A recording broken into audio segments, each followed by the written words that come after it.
America के Dallas शहर में एक ऐसा खौफनाक कत्ल हुआ जिसके बारे में सुनकर आपका दिल कांप उठेगा।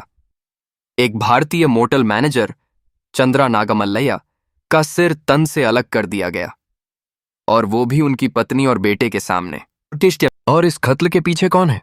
आज हम बात करेंगे एक ऐसे निर्मम हत्याकांड की जिसमें न सिर्फ एक इंसान की जान गई बल्कि एक पूरी परिवार बर्बाद हो गया, और इसने अमेरिका के इमिग्रेशन सिस्टम पर भी बड़े सवाल खड़े कर दिए हैं। पीड़ित थे 50 इयर्स के चंद्रा नागमल्लैया, भारतीय मूल के एक मोटल मैनेजर जो डलास टेक्सास में काम करते थे।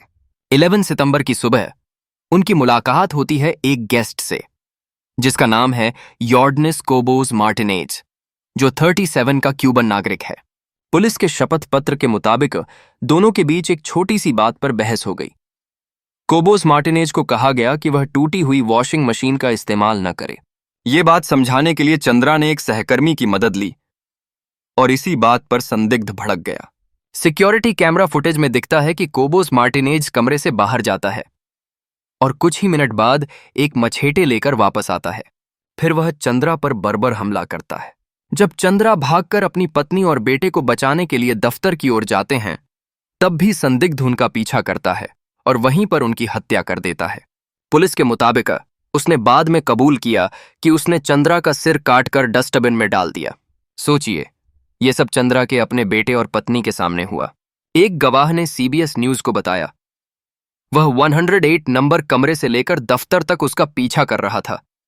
उसकी पत्नी चिल्ला रही थी। मैं भी डर गया था। मैंने उसकी पत्नी को पीछे हटने को कहा क्योंकि मुझे नहीं पता था कि वो उस पर भी हमला कर देगा। इसके बाद संदिग्ध को डलास पुलिस ने गिरफ्तार कर लिया और कैपिटल मर्डर के आरोप में डलास काउंटी जेल भेज दिया गया। उस पर इमिग्रेशन होल्ड भी लगा है। लेकिन यहां एक और चौंकाने वाली बात सामने आई। अमेरिकी इमिग्रेशन एंड कस्टम्स एनफोर्समेंट ने कहा है कि कोबोस मार्टिनेज को अमेरिका में कभी रहने ही नहीं देना चाहिए था। इस केस ने अमेरिका के इमिग्रेशन सिस्टम को लेकर लोगों में गुस्सा भर दिया है। गूगल ट्रेंड्स पर लोगों ने बहुत सर्च किया।